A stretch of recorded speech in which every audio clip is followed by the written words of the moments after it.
भगवान ने इन सबको इकट्ठा किया और यहां पर परमात्मा ने 5 प्रकार की इंद्रियां और कर्मेंद्रियां इन सबको लिया।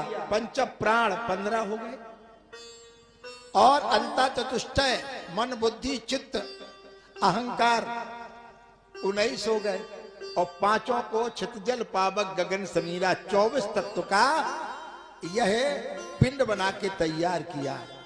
सबके अलग अलग देवताओं को बैठाला पर कोई भी इसे उठा नहीं सका, जगा नहीं सका। नासिका के श्री देवता अश्विनी कुमारों को बनाया। यहां पर मन का देवता श्री महाराज चंद्रमा को बनाया। सबको बना के तैयार किया पर ये विराट पुरुष नहीं उठा। हजारों वर्षों तक ऐसे ही पड़ा रहा जल में। जब स्वयं भगवान प्रवेश कर गए स्वयं उठ करके चल दिया। अब प्रश्न ये उठता है आप्त कामस का स्प्रा उस आप्त काम पूर्ण काम में इच्छा कैसी जागृत हो गई, कहां से हो गई? क्योंकि जब वो पूर्ण काम है तो जैसे महापुरुष कहते स्वभाव के स्वभाव उसका स्वभाव है कीटार्थ मपचा परे।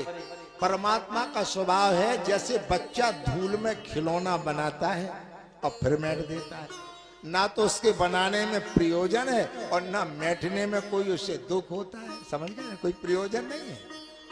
ऐसे उस परमात्मा ने इस संसार को अपने से प्रकट किया है और वो परमात्मा है, विश्व का मालिक है। उसे जानने के लिए अन्य व्यतिरेक से जाना जा सकता है।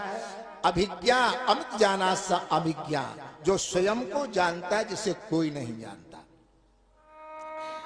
अच्छा, स्वराट स्वयं रोज अपने आप से जिसने स्वयं की शोभा को प्राप्त किया तेने विस्तारियामास, जैसे मकड़ी जाला को फैलाती है फिर समेट लेती है। वो कहते हैं जिसने अपने हृदय से ब्रह्मादि कवियों को प्रकट किया है, जिसके विषय में भूर विद्वान मोहम प्राप्त बनती, बड़े बड़े विद्वान मोह को प्राप्त हो जाते हैं। अब एक बात बड़ी कठिन है, थोड़ा सा आप लोग बैठे हो। भगवान शंकराचार्य जी कहते ब्रह्म सत्यम जगन मिथ्ये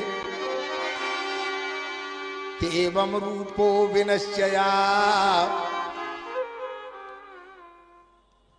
देखो,